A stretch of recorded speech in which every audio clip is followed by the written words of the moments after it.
vida siempre, siempre de su casa. Amigas, pues estamos aquí en compañía de Carmen Ten, como te había dicho, y Carmen nos va a contar una parte de su vida. Carmen, amada hermana, sea muy bienvenida al programa. Gracias. Y queremos que tú nos cuentes acerca de esa experiencia de vida que tú tuviste tan tremenda y tan impactante y que marcó tu vida. Amén. Pues sí, hermana, usted sabe que cuando yo era una niña de 9 años, ¿no?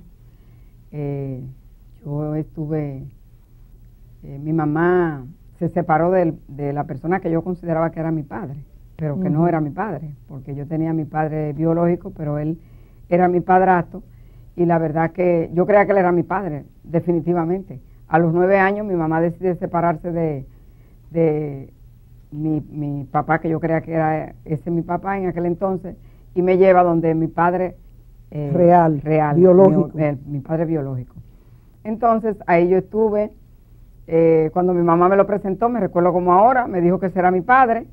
Hubo un problema muy serio porque mi papá, el que era real, era un hombre muy blanco, muy fino, y mi padrastro era un hombre oscuro totalmente, y yo no podía digerir eso, porque partiendo de ahí se me hizo muy difícil todo.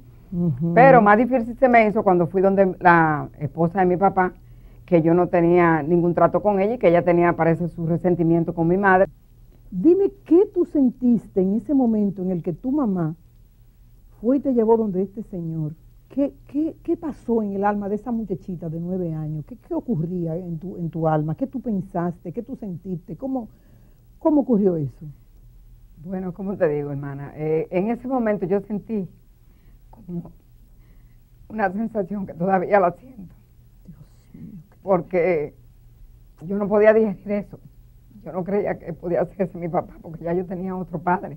Wow. Y no, o sea, no lo entendía porque era muy joven, era una niña de 9 años. Wow. Pues fíjate, realmente yo, hermana, quise dar este testimonio porque siempre esto me ha inquietado mucho.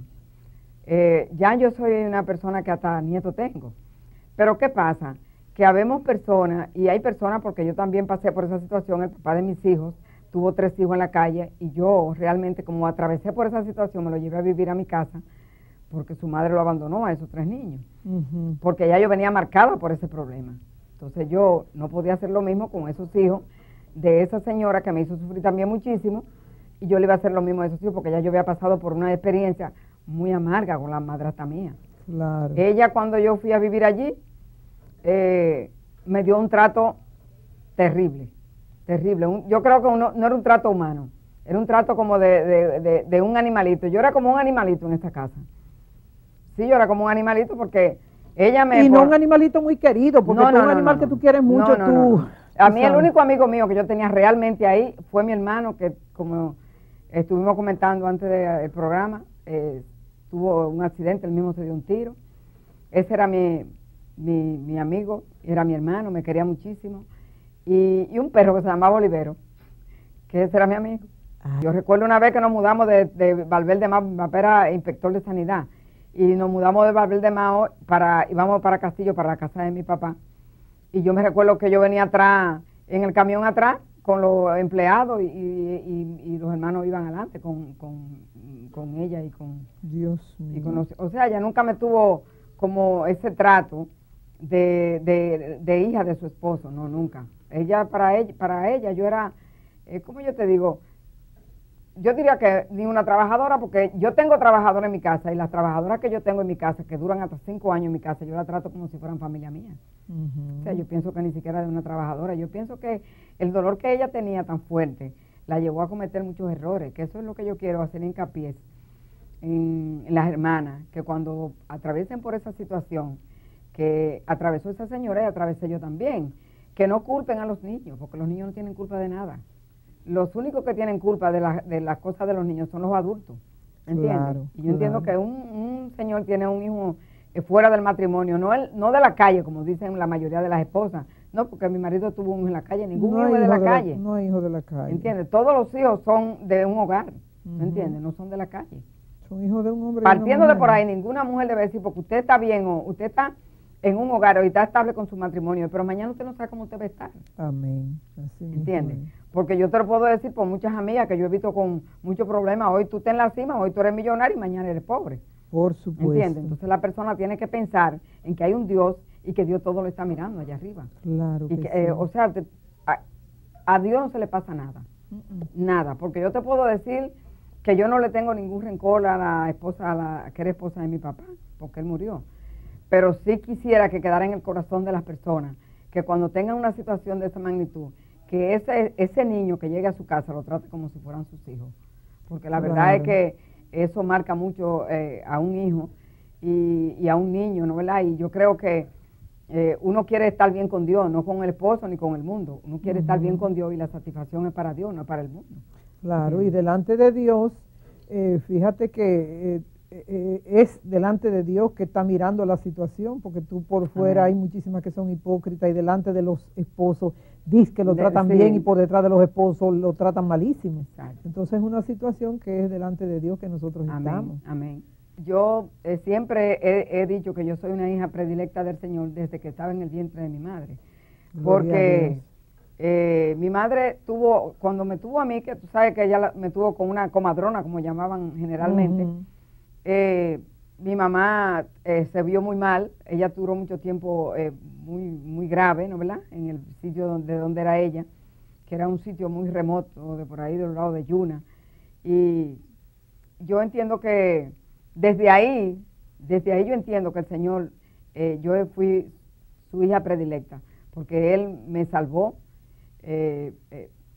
la vida, ¿no? Y luego fui caminando de la mano con Él todo el tiempo, aunque no era cristiana, pero yo recuerdo que mi hermana Bélica siempre me decía, pero Carmen, tú siempre has sido como evangélica, porque cuando vivíamos en Monte Plata, que yo era muy jovencita, muy niña, como de 9 años, 8 años, por ahí, antes de irme para donde mi papá, yo la llevaba a la iglesia, a una iglesia cristiana. Que eso no se veía casi en los pueblos, de que iglesia cristiana, yo siempre iba. Pero, o sea, yo siempre he tenido a Dios dentro de mi corazón y creo que el Señor siempre me estaba siempre de la mano conmigo porque Él nunca me dejó solo. ¿Y el proceso tuyo de perdón para esa señora? Bueno, fíjate, esa señora yo la perdoné porque esa es la mamá de mis hermanos. Tenía 3 hermanos de parte de mi padre.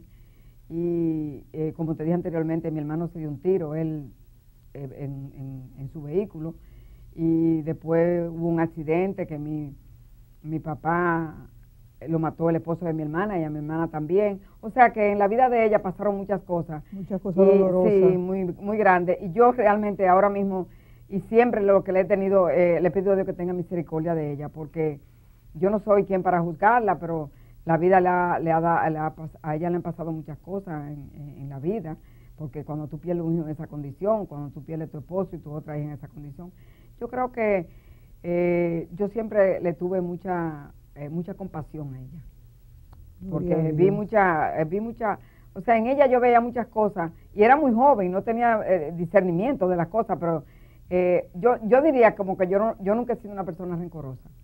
Eso es lo que yo pienso. Yo tengo una relación muy buena con ella. Son cosas muy profundas que no puedo hablar ahora así, tú sabes por qué. Pero yo he sido para ella como una verdadera hija. Yo cuando ella me ha necesitado en muchas cosas, yo he ido donde ella. Y supongo yo que ella dentro de su tosquedad no habrá podido pedirte perdón a ti nunca. Pienso que no, pero pienso que debemos de perdonarnos las dos, porque pienso que en estos días yo estuve en la casa de ella me llamó. Ella estaba afuera en Castillo y me dijo, yo quiero que tú vayas por allá porque ya yo casi me estoy muriendo, me dijo. Y yo te tengo un regalo para dejártelo antes de yo morirme. Entonces yo le dije que no, que ya no se iba a morir ahora, qué sé yo qué. Ella me dijo, sí, pero yo quiero que tú vayas porque yo te tengo algo que es mío de mi persona, que lo tengo hace muchos años desde que me casé para dejártelo de recuerdo. Ya no tenemos tiempo para más, mi querida amiga. Pero quiero bendecirte y si tú estás pasando por una situación semejante, yo quisiera que tú recordaras esas palabras de las que ella habló, porque con la misma vara con que tú mides, con esa misma vara tú serás medido. Si tú tienes en tus circunstancias, tú tienes algún hijo de tu esposo, alguna hija de tu esposo, por favor, si la estás maltratando, detente y reflexiona. Pídele perdón al Señor y el Señor te perdonará. Lo que pasa es que tienes que mostrar frutos de misericordia con esa vida. Amén. Ya te bendigo en este día y quisiera que en el nombre de Jesucristo pudieras tener paz y pudieras tener un bonito fin de semana. Amén. Que Dios te bendiga. Que comprenda